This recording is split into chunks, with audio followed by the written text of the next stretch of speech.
Le grand dialogue. Sigika Foba. Le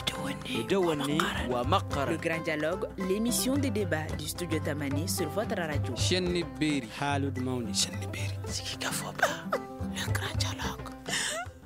L'AES, Alliance des États du Sahel vers une confédération, un projet réaliste. Les ministres des Affaires étrangères de l'Alliance des États du Sahel ont recommandé le 1er décembre dernier au chef d'État de l'AES la création d'une confédération de 3 États, à savoir le Mali, le Burkina Faso et le Niger. Cette confédération devrait précéder la mise en place d'une fédération de 3 pays sahéliens. Cette ambition a-t-elle une chance de réussir? Quelles peuvent être les clauses de cette confédération? À quoi faut-il s'attendre? Le grand dialogue s'intéresse à ces questions. Nos invités, Dr Ngolo Diarra, enseignant-chercheur à l'Université de sciences juridiques et politiques de Bamako, Amassadou Guéré, expert en géopolitique au Burkina Faso, qui sera au téléphone, Adam Diko, directrice exécutive de l'Association de jeunes pour la citoyenneté active et la démocratie à JICAD Mali, et Ibrahim Hamidou, analyste politique au Niger, qui sera également au téléphone. À la présentation, je suis Mirana Kilo Maïga, invité, auditeur, téléspectateur, bonsoir et bienvenue. Le grand dialogue. Tout d'abord, la première question va vous concerner, M. Ngolo Diarra. Quelle lecture faites-vous de cette ambition nourrie par les ministres des Affaires étrangères de créer une confédération entre les 3 États? Ok, merci pour la question. En tout cas, ce qu'on peut dire scientifiquement, il faut quand même reconnaître que les États sont libres. Les États sont libres et depuis la charte des Nations Unies, l'article 51, 52, 53 et 54 de la charte, notamment chapitre 8, autorise la création des organismes régionaux et sous-régionaux. Et c'est tout à fait normal. Les États sont libres et il faut quand même reconnaître en droit international, l'État est le sujet principal du droit international. Donc l'État est libre, les États peuvent s'associer et vivre ensemble. Alors donc c'est autorisé par la charte. Maintenant, la question qu'on peut se demander, quelles sont les motivations objectives et les motivations subjectives de ces États de se donner la main. Alors, les motivations objectives, j'en ai parlé, ça c'est depuis le chapitre 8 de la Charte des Nations Unies qui autorise ça. Au-delà de ça, également, il faut parler de l'article 51, légitime défense individuelle ou collective. Vous voyez, ces 3 États faisaient face à des crises sécuritaires. Alors, la charte autorise à ces États de se donner la main et de se défendre individuellement ou collectivement, voire même faire appel à d'autres entités géopolitiques pour se défendre. Alors, ça, c'est les motivations objectives. Maintenant, au-delà de ça, il faut comprendre les différends qui opposent ces États à l'organisation sous-régionale, voire même à l'organisation régionale, c'est-à-dire que respectivement la CEDEAO et l'Union africaine. Ça, c'est les changements anticonstitutionnels du pouvoir. Et les changements anticonstitutionnels du pouvoir, les coups d'État, les Nations Unies n'ont pas travaillé dans ce sens pour indiquer ce coup d'État. En tout cas, les Nations Unies font l'apologie, la promotion de la démocratie. Alors que la CEDEAO, l'organisation sous-régionale, avait inséré, évidemment, à travers ce protocole, le coup d'État vraiment sur autorisé. Et puis ces États aussi, dans leurs textes fondamentaux, le coup d'État, c'est un crime. Maintenant, les différents partent de là avec la CEDEAO. Bon, il y a une compréhension. D'autre part, 2 poids, 2 mesures, il y a coup d'État institutionnel, il y a coup d'État ceci. Donc, chacun se tire et se défend. Alors, maintenant, l'Alliance, il fallait créer pour trouver une situation pour contourner la CEDEAO. Donc, c'est ce qui fait qu'on va parler de motivation subjective. Et ces motivations subjectives, les fondateurs de l'Alliance, c'est de faire en sorte que leur pouvoir puisse avoir une base légale, une base juridique, avoir la légitimité. L'objectif, ça, c'est leur motivation subjective. Au-delà de cela, ce qu'il faut ajouter, en tout cas, il faut parler des questions de sécurité, alors, et des questions économiques. Donc, c'est ce qu'on peut dire, en gros, sur les motivations subjectives et les motivations objectives des fondateurs de l'Alliance. Adam Diko, que vaut selon vous la création d'une confédération entre ces 3 États? Ok, merci beaucoup pour la question. Je salue tout d'abord les téléspectateurs, les auditeurs de la radio Studio Tamani, mon co-débatteur ici dans la salle et les autres en ligne. Alors, Que vaut cette confédération? Je pense que ça vaut beaucoup de choses. Mais il faut rappeler quand même le contexte. Et ça, c'est extrêmement important. Parce que ça intervient dans un contexte où ces trois pays, quand même, ont tous fait des coups d'État. Donc, des changements, comme l'a rappelé M. Diarra, des changements anticonstitutionnels. Et que ces trois pays sont quand même suspendus de l'organisation sous-régionale qui est la CEDEAO. Donc ça, c'est un constat majeur qu'il faut noter et qui motive cette ambition. La deuxième motivation pour moi, c'est aussi l'aspect sécuritaire. L'échec du G5 Sahel est aussi un facteur qui pousse ces pays à se mettre ensemble. Et quand on regarde un peu le Mali, le Burkina, le Niger, les défis auxquels ils sont confrontés en termes sécuritaires, on voit qu'il y a des similitudes, pour ne pas dire que c'est la même chose. Des attentats qui sont préparés au Mali, qui sont perpétrés au Burkina, ainsi de suite. Donc ça amène à renforcer une collaboration sécuritaire, une collaboration diplomatique pour pouvoir éradiquer ça. La troisième motivation, selon moi, c'est aussi cette querelle diplomatique entre ces trois pays et l'ex-puissance coloniale qui est la France. Et je pense que faire chemin ensemble pour constituer une force d'opposition à la France ou aux initiatives françaises ou aux initiatives des organisations auxquelles la France est membre et autres, je pense que ça aussi, ça fait partie des motivations. Après, qu'est-ce que ça en vaut? Ça voudra dire beaucoup de choses si c'est fait dans le contexte vraiment d'une collaboration, d'une synergie d'action pour faire face aux défis communs. Mais ça pourra aussi être quelque chose qui va capoter très rapidement si les motivations ne sont pas des motivations objectives, mais plutôt des motivations subjectives, c'est-à-dire des motivations du moment, des motivations des individus à la tête de ces États. Et ça aussi, ça peut être quelque chose qui est un véritable défi parce que nous avons vu ces cas-là. Je rappelle qu'après les indépendances, il y avait quand même eu cette tentative de création de fédération. On était même parti à la création de la fédération Mali-Sénégal, mais après on a vu que ce qui a posé problème, c'était plus sur les questions d'hommes, les questions de leadership. Donc si ce n'est pas des questions objectives qui sont à la base de la création, les aspects subjectifs quand même peuvent amener à faire avorter de tels projets très rapidement. D'accord. Monsieur Guiré, Adam Dicko évoque plusieurs motivations qui concourent à la création d'une confédération. Est-ce que vous estimez que ces motivations, ces décisions sont motivées, cette décision des ministres des Affaires étrangères de l'AES? Alors, bonsoir à vous. Et bonsoir à l'ensemble du peuple malien et mes salutations les plus fraternelles à l'ensemble donc de mes co-débatteurs sur le plateau et aussi à nos co-débatteurs au niveau donc du Niger. Alors, effectivement, nous partageons entièrement l'analyse de notre cher aîné sur le plateau parce qu'effectivement, vous savez que l'Alliance se crée dans un contexte géopolitique et géostratégique très déterminant au niveau donc de la sous-région. Et vous savez aussi que rien que hier, nous avons eu un sommet de la CEDEAO, mais le sommet de la CEDEAO d'hier avait justement pour objet de discussion le Niger qui fait partie naturellement de cette alliance des États du Sahel.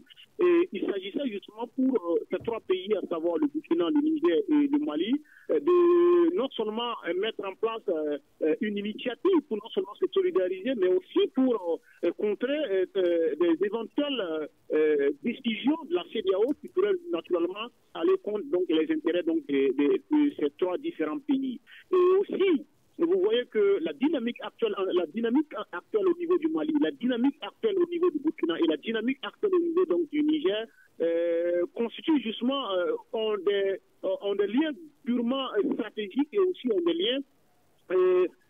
Ces liens nous donnent l'impression que ce sont des pays, ce sont des États qui ont décidé de s'affranchir, d'affirmer leur souveraineté populaire, d'affirmer justement leur stratégie, ou du moins leur volonté de revoir justement quelques partenaires pour lutter efficacement contre l'insécurité au niveau du Sahel. Et l'ensemble donc de ces éléments ont poussé naturellement les États de l'actuelle alliance des États du Sahel à naturellement se fédérer les forces, se fédérer les initiatives pour naturellement lutter efficacement contre l'insécurité et aussi avoir justement une posture pour contrer les éventuelles justement sanctions de la CEDEAO. Et l'autre élément également qu'il faut évoquer est que le chef de l'État, Ibrahim Traoré, le disait rien que hier à l'adresse lorsqu'il s'adressait à la nation burkinabé, il s'agissait pour ces trois États, ou du moins pour trois pays, d'aller dans une unité d'action de lutte contre l'insécurité, mais aussi d'aller dans une unité d'action pour le développement économique et social de ces différents pays. Parce que quoi qu'on dise, quoi qu'on fasse, vous savez que ces trois pays traversent les mêmes difficultés du point de vue économique et social, traversent justement à quelque part les mêmes histoires, les mêmes réalités sociopolitiques. Et il s'agissait pour ces trois pays aussi de non seulement se réunir autour d'une pale, discuter de sécurité, mais également discuter d'économie, de développement et aussi de culture, parce que réellement, au-delà de la lutte contre l'insécurité, et dans la lutte contre l'insécurité, il y a aussi certaines approches qu'il faut prendre en compte, à savoir l'approche diplomatique, l'approche culturelle, l'approche économique, et même surtout l'approche sociale, intégrée ou du moins communiquer entre les différentes sociétés, communiquer entre les différentes cultures, entre les différentes civilisations pour permettre à ce que l'approche militaire soit efficace sur le terrain. D'accord. Merci à Amassagou Guiré, expert en géopolitique au Burkina Faso. Restez avec nous le temps de donner la parole à Ibrahim Hamidou, qui est analyste politique au Niger. Les États du Sahel, notamment l'Alliance des États du Sahel vers une confédération, ce projet est-il réaliste selon vous, Ibrahim? Bonsoir. Bonsoir. Mes salutations à tous les débatteurs, mes salutations à tous vos auditeurs. À l'écoute des premiers intervenants, je vais faire une recommandation avant de faire mon développement. Allez-y.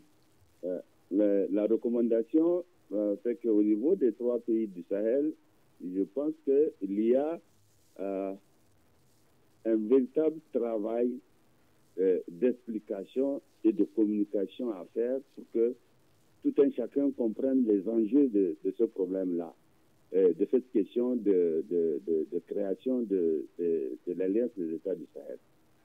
Il faut peut-être prendre un peu de recul pour voir que à partir de la crise libyenne, à partir de la destruction de la Libye, il faut dire, par l'OTAN, la conséquence immédiate était la crise sécuritaire au Mali, suivie du Burkina Faso et du Niger.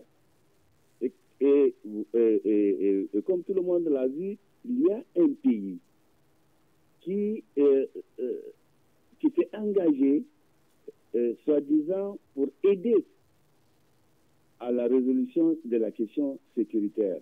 Ce pays-là, c'est la France, qui a amené ses forces au Mali dans les conditions que, bon, on ne va pas revenir là-dessus maintenant, aujourd'hui. Ensuite, au Burkina Faso, ensuite au Niger. Et cette crise sécuritaire a soulevé un problème de fond. Le problème de fond, c'est que ces pays se sont rendus compte qu'en réalité, d'indépendance, il n'y en a point. Dans la réalité, c'est la France qui pilote les politiques dans ces trois pays et l'insécurité persistante dans ces trois pays est liée à la politique que la France impose à ces trois pays dans la gestion de l'insécurité. Donc, la première question que le problème sécuritaire a posée, c'est la question de l'indépendance nationale et de la souveraineté nationale au niveau de ces trois pays. Donc,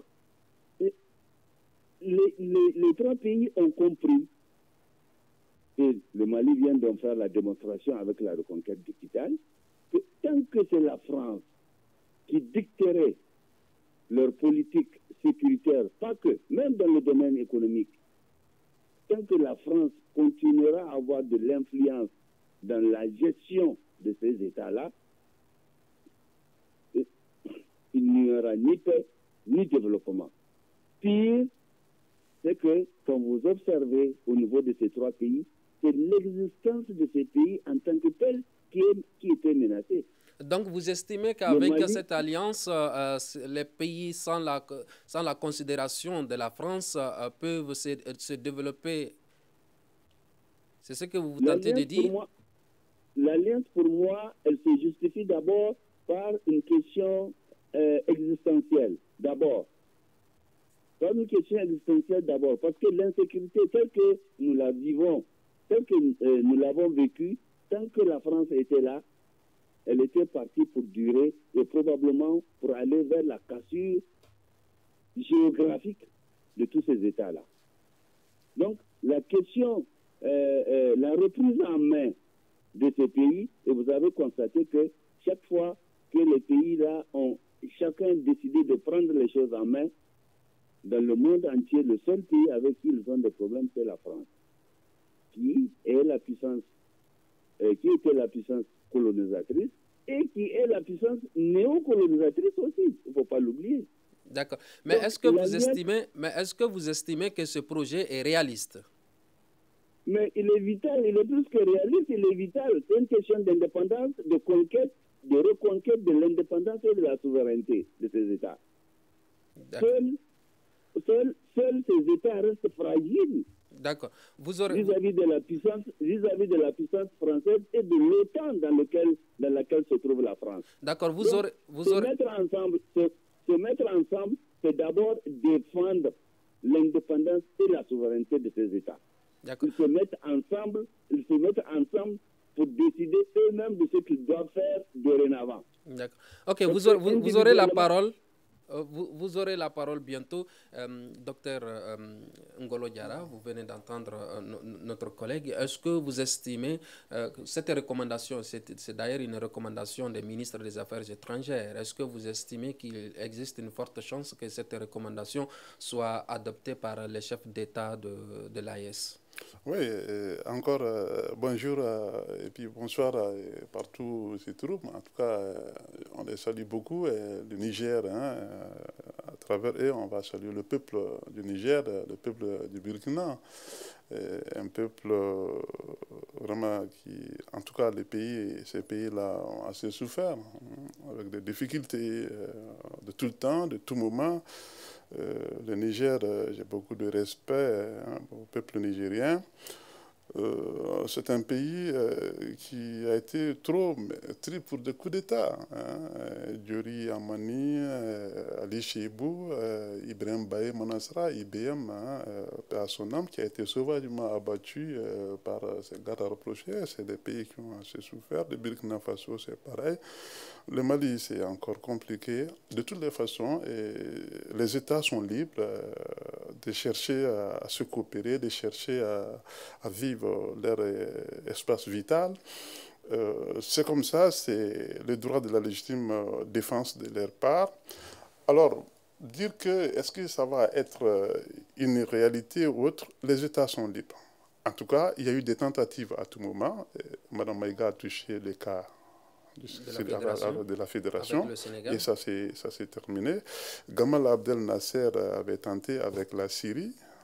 Tout comme fait le droit est là, les États sont libres. En droit international, l'État peut décider de s'associer avec les autres États et donner la forme qu'ils veulent à leur organisation. C'est l'État qui donne naissance à une organisation et c'est les États qui peuvent mettre fin à l'organisation. Donc on peut dire, si les États arrivent à coopérer, ça va être une réalité. Ça va être une réalité. Mais il faut regarder. Et cela prouve à suffisance comment la vie entre les États, c'est très difficile. Et si on part de l'autre côté de l'hémisphère nord, l'organisation de coopération de Shanghai, alors vous verrez que la Chine demande à Moscou de revoir sa position en Ukraine. Alors, l'Inde et la Chine ne font pas bon ménage dans cette situation. Et les États ont décidé de se refaire encore et pour faire face à ce qu'on appelle l'unipolarité. Et on va sortir même dans le continent asiatique, créer des BRICS, s'intéresser au Brésil, s'intéresser même en Afrique du Sud. Les États cherchent à trouver une situation pour s'y réaliser. Bon, on a évoqué le cas de la France tout à l'heure. La France, elle n'est pas seule. Il y a des puissances qui cherchent en réalité à faire l'Afrique de leur laboratoire. C'est comme ça. Mais il faut que l'Afrique sorte dans ça et surtout s'organiser, aller dans le sens de Modibo Keïta, de Gamal Abdel Nasser, le non-aliment, et essayer de se réaliser pour devenir une entité géopolitique réaliste, créer une organisation à vocation militaire comme l'OTAN et chercher à se réaliser. Alors donc c'est de là qu'il s'agit. Mais s'il faut partir en rang dispersé, tantôt l'Alliance cherche de contourner la CEDEAO, tantôt la CEDEAO cherche à faire ceci, alors donc tant qu'il n'y a pas eu vraiment une organisation digne de ce nom autour de l'Afrique, ça risque d'être posé. Mais dans tout ça, l'organisation régionale reste encore vraiment moins attrayante dans cette situation. Donc l'Union africaine doit sortir dans ces silences. Et tout cela prouve à suffisance que le droit international est très limité et il faut vraiment faire développer le droit international pour éviter cette situation. Alors, faut-il autoriser les coups d'État comme mode d'accession à l'élection, comme mode d'accession au pouvoir? Alors, faut-il l'autoriser? Le problème est là. Est-ce qu'il pourrait y avoir de la stabilité dans ce sens? Mais tout comme fait, il faut que l'Union africaine, il faut que les Africains essayent de trouver vraiment d'autres modèles nécessaires pour essayer de créer une situation politique stable dans le continent. Sinon, comme ça, c'est très difficile de s'en sortir. D'accord. Ok, vous venez de le dire. Est-ce que vous estimez que les chefs de l'État vont se mettre d'accord sur les dispositions à prendre pour enfin mettre en place tout ce qu'il faut pour cette confédération? Oui, confédération, c'est difficile, mais tout comme fait, ça peut être une réalité parce que c'est des circonstances. Et ces choses-là viennent à travers une circonstance. Même la création des Nations Unies, c'est après la seconde. Il y avait des circonstances, c'est après ces circonstances qu'on se réalise, qu'on se donne la main. Le Mali et le Burkina Faso, il faut quand même reconnaître que ces deux étaient partis en différents transfrontaliers dans les années 80 au sujet des bandes d'arachères. Le Mali de Moussa Traoré réclamait les bandes d'arachères et le Burkina de Jean-Baptiste Ouédraogo réclamait cela. Et c'était des conflits, c'était très violent. Il a fallu un arrêt de la Cour internationale de justice, arrêt 1986, affaires différentes transfrontaliers Mali-Burkina Faso. Mais aujourd'hui, si ces deux décident d'aller en confédération, mais il faut que les téléspectateurs sachent que la confédération, les États peuvent garder leur indépendance, leur souveraineté internationale, mais il y aura des traités pour un certain nombre. Mais c'est ce qui est normal, surtout des questions de sécurité. Ça a commencé à porter ses fruits, où les États convergent pour faire face à des questions de terrorisme. Le Mali est arrivé à quand même bousculer les indépendantistes de Kidal, et ça, c'est un succès. Mais en tout cas, partir avec la France, bien partir avec l'OTAN, ou bien partir avec Moscou, l'Afrique doit sortir dans ça. Au XXIe siècle, en réalité, l'Afrique doit se réaliser. Si vous faites le coup d'État et allez se cacher derrière la Russie, et d'autres essaient de se cantonner, aller se cacher derrière l'OTAN, ça n'arrange pas l'Afrique. Vraiment, quand vous faites venir les auteurs de conférences de Bandung, le non-aliment, et voir que les mêmes situations dans les années 50, les mêmes situations sont en train de se faire, l'Afrique n'avance pas. Donc il faut sortir dans ces situations pour que ça soit une réalité, le continent arrive à se réaliser et faire face à ce qui est chanté, la guerre contre l'impérialisme, la guerre contre ceci, cela. Donc pour quand même arriver à cela, il faut que les Africains se donnent la main, il faut créer une vraie organisation dans ce sens. Vous savez, l'Europe s'est détruite deux fois, et là, les deux conflits mondiaux, et ensuite l'Europe est arrivée à se reconstruire et à arriver à créer des institutions stables. Voilà, donc l'Afrique, on est un peu en retard, mais il faut que les experts en réalité travaillent de cela. Mais le coup d'État, il ne faut pas faire l'apologie de coup d'État, parce que le droit le plus fort n'arrange pas le plus fort en plus forte raison que le plus faible. Adam, vous aurez la parole juste après que je donne le temps à Amassadou Guiré de réagir. Existe-t-il une chance que cette confédération, cette recommandation soit adoptée par les chefs d'État? Oui, il existe naturellement une grande chance que cette recommandation puisse être adoptée par les chefs d'État.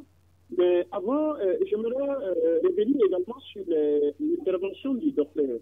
Vous savez, il y a le professeur Jacques Kizerbo qui nous enseigne que le progrès aussi du contact positif. Depuis longtemps, on nous avait incarcéré dans une seule méthodologie de relations internationales. Et cette méthodologie nous empêchait de nous émanciper du point de vue militaire, du point de vue diplomatique et même du point de vue politique. Aujourd'hui, lorsque vous voyez les États comme le Burkina, le Niger et le Mali se réorienter ou du moins se répartir vers la Russie pour justement se construire stratégiquement du point de vue militaire pour reconquérir leurs différents territoires, c'est pas parce que nous aimons la Russie que les Russes, mais tout simplement parce que nos trois États aujourd'hui sont dans l'intelligence géopolitique et géostratégique. Aujourd'hui, vous savez, il y a des pays que nous pouvons citer comme l'Égypte, que nous pouvons citer comme l'Algérie, que nous pouvons citer comme le Rwanda, qui ont pu amorcer leur développement économique et social à travers justement leur alliance stratégique avec donc la Russie. Et nous disons aujourd'hui que l'Afrique a suffisamment souffert, le Sahel a suffisamment souffert, et nous estimons que nous avons souffert pour la bonne et simple raison que nous avons eu des alliés traditionnels qui nous proposaient des aides, qui nous proposaient des partenariats, mais des partenariats qui étaient empoisonnés, des partenariats qui étaient naturellement une forme de récolonisation de l'Afrique. Et aujourd'hui, nous avons des partenaires nouveaux qui viennent en Afrique, à savoir la Russie et la Chine. Et ce sont des partenaires qui nous prouvent justement que leur partenariat est sincère et honnête. Aujourd'hui, si le Mali arrive à oser ou du moins à avoir la prétention de récupérer tout son territoire, c'est parce que naturellement, aujourd'hui, l'armée malienne est arrivée à un niveau de développement très, très incontestable. Et le Burkina Faso, récemment, nous avons repoussé une attaque très barbare au niveau de la ville de Djibo. C'est parce qu'effectivement, en moins d'une année, nous avons eu, du point de vue militaire, du point de vue de l'équipement, nous avons eu des matériels qui puissent justement contrer toute attaque ou du moins toute tentative d'attaque au niveau de notre pays. Cela sous-entend que quoi? Cela sous-entend que ce que nous n'avons pas réussi en 60 années de collaboration, nous l'avons eu en moins d'une année. Cela suppose que nous étions dans l'arnaque, nous étions dans le mensonge avec un certain nombre de partenaires. Si un pays vous équipe, un pays vous donne de l'armement, en réalité ce pays n'a pas la prétention de vous recoloniser. Parce que quand on veut coloniser un pays, en réalité on n'arme pas ce dernier. Et nous voulons également informer et dire également à l'ensemble des citoyens, à l'ensemble du peuple africain, qu'aujourd'hui, le Mali, le Burkina, le Niger sont en train justement d'ouvrir la porte de la quête de la souveraineté totale de toute l'Afrique. Justement sur cette question, nous allons écouter certains citoyens du Burkina, du Niger, qui réagissent d'ailleurs à cette création de l'Alliance des États du Sahel. Selon eux, la concrétisation de cette alliance pourrait avoir un impact positif sur la sécurité et le développement suivant. Personnellement, à mon avis, je pense que c'est une bonne chose pour le progrès de toutes les trois nations. Comme par exemple, on prend l'exemple des États-Unis, jusqu'à plus de 50 pays réunis en une seule. On peut prendre cet exemple. Je pense que s'ils ont décidé de le faire, c'est qu'ils ont déjà examiné la faisabilité, la possibilité que ça marche. Moi, je pense que c'est une bonne chose. Premièrement parce que comme c'est pour la lutte, pour renforcer la paix et la sécurité au sein des trois pays, moi je pense que c'est une bonne idée. En tant que Sahélien, je pense que c'est une chose attendue depuis longtemps. Il y a la monnaie qui est là, le franc CFA, on souhaite qu'on sorte le plus vite possible. La souveraineté, c'est ça, il faut s'assumer. La coalition de ces trois États peut prendre du temps. Je pense que s'ils sont mutualisés, puisque s'il n'y a pas de terrorisme au Burkina, il n'y aura pas de terrorisme au Mali ni au Niger. La création des États du Sahel aujourd'hui, il n'y a aucune surprise. C'est une association qui est en train de se battre pour que la stabilité, la sécurité puissent revenir au Sahel. L'impact que l'Alliance des États du Sahel peut avoir n'est rien d'autre que éradiquer la question du terrorisme. Mais parallèlement, vous avez aussi boosté l'économie parce qu'à partir du moment où il n'y a plus l'insécurité, le terrorisme est exclu. Moi, je pense que c'est une très belle chose et qui sera profitable et pour les Nigériens et pour les autres pays aussi. Parce qu'aujourd'hui, en prenant mon exemple, moi, je suis une alliance parce que je suis d'origine malienne, mais je suis née au Burkina et j'ai grandi au Niger. Donc, si je pouvais profiter des avantages de tous ces trois pays, je pense qu'il n'y a pas meilleur à penser vraiment. Et je souhaite que cette alliance se réalise pour de bon et qu'il n'y aura plus de frontières entre nos pays et qu'il y ait une vision commune. Voilà, la dernière intervenante, Adam, d'origine malienne, née au Burkina et grandie au Niger, espère qu'avec la concrétisation de cette confédération, il n'y aura plus de frontières. Est-ce, selon vous, cela est faisable? Alors, c'est bien faisable. Je pense que le salut de l'Afrique viendra de la synergie d'action. Et ça n'a pas commencé. En fait, ces ambitions n'ont pas commencé aujourd'hui. Et souvent, il est important aussi de rappeler même l'hymne national du Mali, où le Mali est même prêt à renoncer à une partie de son territoire pour la réalisation de l'unité africaine. Donc ça a toujours été le projet des grands hommes africains d'aller vers l'unité africaine, d'aller vers une certaine forme de fédéralisme et de décentralisation des pouvoirs, mais aussi des compétences au niveau africain. Donc ces ambitions n'ont jamais manqué, les tentatives n'ont jamais manqué, et il est important de rappeler quand même souvent les avancées qui ont été réalisées, malgré qu'il y a beaucoup de défis.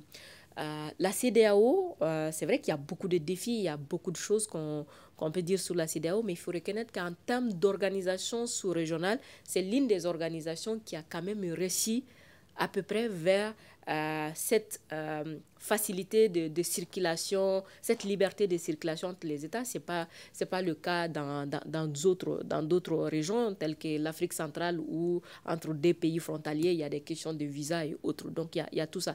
Maintenant, je pense que la création du G5 Sahel, beaucoup étaient sceptiques dans l'idée que le G5 Sahel était comme un instrument piloté.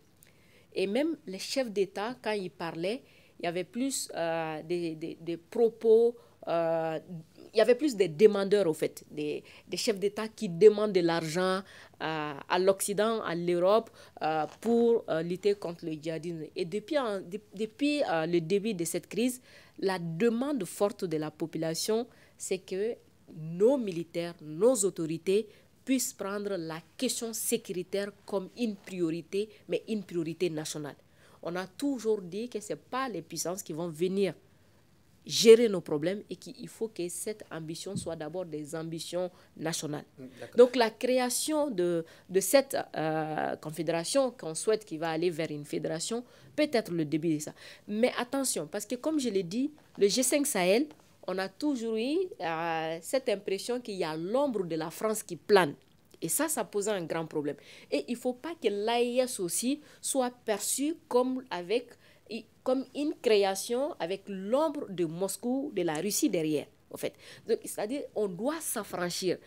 Pour moi, on ne crée pas une alliance contre la France. On crée une alliance entre nous, pays africains, parce que nous sommes confrontés par les mêmes défis, parce qu'il y a des opportunités, il y a des perspectives, il y a des challenges auxquels nous sommes confrontés et qu'il faut qu'on s'unisse pour aller ensemble. Mais on ne s'unit pas contre X ou bien pour Y. En fait, ça, c'est le grand danger. Et c'est là où on va plutôt être souvent guidé par l'émotion et non par la raison. Et ça, c'est un grand danger parce que quand on parle des États, il y a nos émotions, il y a nos sentiments, mais il y a surtout la raison. Voilà pourquoi je dis que les motivations doivent être des motivations objectives et que ça ne soit pas des motivations subjectives qui vont être basées sur l'analyse du contexte instanté ou bien basées sur des hommes, parce que ces hommes qui sont là aujourd'hui dirigent des transitions et ils sont appelés à organiser des élections. Donc l'ambition doit être des ambitions qui vont être portées par ces États et non pas portées seulement par quelques hommes qui peuvent être là aujourd'hui, mais demain ils ne seront plus là. D'ailleurs, cette confédération devrait précéder une fédération, comme vous venez de souligner la question de fédération. Est-ce que vous estimez, qu'est-ce qu'il faut mettre en place d'abord pour que on puisse maintenir la confédération avant d'aller à cette ambition de fédération des 3 États du Sahel? Déjà, ce qu'il faut mettre en place, c'est d'abord les mécanismes, les stratégies et s'accorder sur la vision à long terme. Comme je l'ai dit, il y a eu des tentatives qui ont très vite avorté parce que très vite, les gens se sont rendus compte qu'ils n'ont pas la même vision ou que la mission n'était pas clairement définie. Je pense il faudra que la vision et la mission, les principes soient clairement définis et que les pays adhèrent à ça et que ça soit progressif. Il ne faut pas aussi se presser directement aujourd'hui d'aller vers une fédération. Je pense qu'il y a des préalables à faire. Ça, c'est un premier. Le deuxième défi, comme je le disais tantôt, il faut que ça aille au-delà des personnes et que ça aille au-delà des sentiments. Il ne faut pas que ce qui nous conduit à cela ne soit pas un sentiment contre la France ou pour la Russie ou bien un sentiment d'homme, cet homme ou cette femme. Ça, c'est un grand danger parce que le jour où cet homme ne sera pas là, ça va être difficile pour une autre équipe de porter la vision. Donc, clarifier la vision, la mission, qu'on s'accorde sur les principes et aussi sur les valeurs qui nous définissent et que ça ne soit pas basé sur des motivations, encore une fois, subjectives. Ibrahim Hamidou, vous êtes au Niger. Cette annonce de la création de confédération entre les 3 États a suscité beaucoup d'espoir chez des citoyens de ces États concernés. Pendant ce temps, les chefs d'État de la CEDEAO s'opposent à toute forme d'alliance qui, selon eux, ne vise qu'à diviser la région. Est-ce le cas? Avant que les chefs d'État des 3 pays ne créent l'AES, l'UEMOA existait bien. Ce n'est pas une alliance régionale. L'Union économique monétaire ouest-africaine? Oui, c'est une organisation sous-régionale aussi, non? Donc, vraiment, j'insiste, il y a un problème de compréhension et de communication à faire. Quand aujourd'hui j'entends dire qu'on ne se bat pas contre la France, mais c'est faux, on se bat contre la France. On se bat contre la politique de la France dans nos pays. La France nous a colonisés, la France nous a néocolonisés. Ce n'est pas de l'émotion, c'est un fait historique. Et qui a vu dans ce monde un pays qui s'est enfermé tout seul et dit non, moi je vais me débrouiller tout seul. Quand vous menez un combat, vous avez toujours besoin d'alliés. Or, quand on a tendance à dire non, on ne veut pas aller contre la France pour aller dans les mains de la Russie, c'est exactement le discours que la France nous sert pour discréditer notre aspiration à l'indépendance et à la souveraineté. Mais la Russie ne nous a pas colonisés, la Chine ne nous a pas colonisés, la Chine ne nous colonise pas, la Russie ne nous colonise pas, la Turquie ne nous colonise pas. Mais pourquoi, bon sang, nous qui sommes jaloux de notre souveraineté, de notre indépendance, allons-nous nous débarrasser d'un pays qui nous a colonisés et qui nous néocolonise pour aller tomber dans les griffes d'un autre pays pour être néocolonisés? Mais pourquoi? Je ne comprends pas pourquoi les Africains prennent ce discours des Français et le relaient sans gêne, comme si nous ne savons pas ce que nous faisons. Non, il faut être, comment dire, il faut bien ouvrir les yeux. On ne peut pas dire aujourd'hui qu'on ne se bat pas contre la France. Combien d'accords de coopération les Maliens ont dénoncé contre la France? Combien d'accords de coopération les Burkinabés ont dénoncé contre la France? Combien d'accords de coopération les Nigériens ont dénoncé contre la France? Ils les ont dénoncés contre les Chinois ou les Turcs ou les Brésiliens ou les Russes? Non. On ne peut pas nous dire, parce que nous avons d'alliés pour sortir des griffes d'une puissance qui nous maintient dans la servitude depuis des années, on ne peut pas nous dire que chercher des alliés, c'est nous compromettre. C'est faux. Adam craint tout à l'heure que cette confédération ne soit pas mise pour X ou Y ou contre une personne ou contre un État.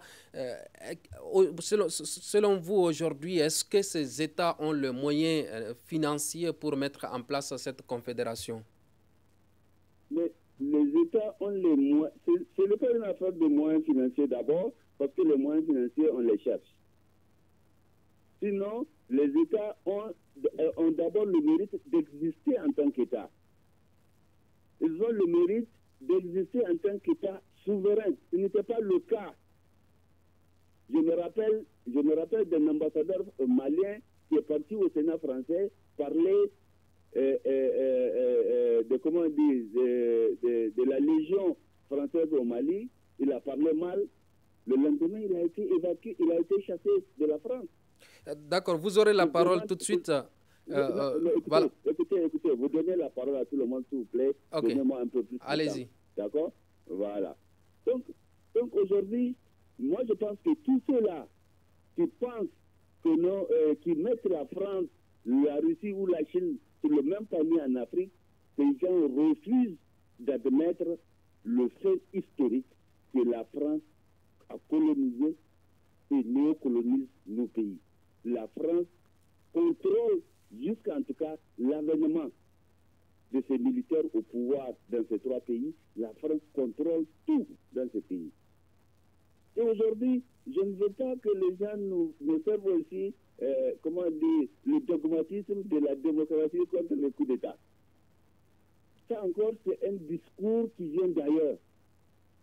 Nous avons des problèmes qui sont lesquels, depuis 600 ans, l'Afrique est sous domination étrangère. Depuis 600 ans. D'accord. Et aujourd'hui, aujourd'hui, cette démocratie, on a compris que la démocratie que l'Occident veut nous imposer comme norme, elle, ne maintient que les rapports uniques que l'Occident entretient avec l'Afrique. Ok, d'accord. Vous aurez la parole, s'il vous plaît. Je n'ai pas vu, en 30 ans de démocratie, je n'ai pas vu un seul pays francophone développer parce qu'il applique la démocratie. Enfin, leur démocratie. Ok, vous aurez la... Vous pouvez me dire, voilà le pays africain francophone, n'est-ce pas, qui est un exemple de démocratie aussi bien sur le plan de développement socio-économique, social que culturel, diplomatique et tout, qui rayonne sur le plan international parce qu'il a appliqué la démocratie telle qu'elle est sortie du discours de la Bolle. Où est-ce qu'il est le pays francophone qui peut aujourd'hui se targuer d'être cet exemple-là? Monsieur Ibrahim, vous aurez la parole tout de suite. Le temps. Je veux conclure. Allez-y. Pour dire qu'il ne faudra pas mettre la France sur les mêmes pieds d'égalité que d'autres pays, en tout cas dans l'espace francophone africain. Dans l'espace dit francophone africain. Non, la France est un ennemi des peuples africains parce que jusqu'à présent, mais rien que le CFA, que quelqu'un a ébauché tout à l'heure le CFA, c'est Moscou qui contrôle le CFA ou c'est la Chine qui contrôle le CFA? Okay. Non, d'accord. Non. Je refuse qu'on dise que c'est de l'émotion. Ce n'est pas une affaire d'émotion, ce n'est pas une affaire de personne, c'est des faits historiques. Que c'est des faits réels que nous combattons. D'accord, il nous reste 3 petites minutes, s'il vous plaît. Le temps juste de faire un tour de table. Docteur, quelles peuvent être, selon vous, les clauses de cette confédération? Oui, c'est une très bonne chose. C'est que aucun État ne peut se suffire. Donc il faut vraiment toujours de confédération. Il faut toujours aller ensemble. Et les auteurs ont travaillé sur ça. Charles-Irénée Cassel de Saint-Pierre a écrit projet pour rendre la paix perpétuelle en Europe. Parmi ces 3 États, lequel pourrait assumer le leadership pour atteindre cet objectif? Ça va dépendre effectivement des contours, ils vont définir ensemble. Ça va dépendre évidemment des organes qu'ils vont faire. Alors les États en tout cas sont libres de cela. Et j'aimerais dire à mes amis, rapidement mes amis du Burkina et du Niger, c'est qu'aujourd'hui nous sommes dans un débat scientifique. Alors l'État est le sujet principal. La colonisation est déjà bannie depuis la création de l'ONU. Si vous acceptez de rester dans la colonisation de la France, c'est dû à l'État même.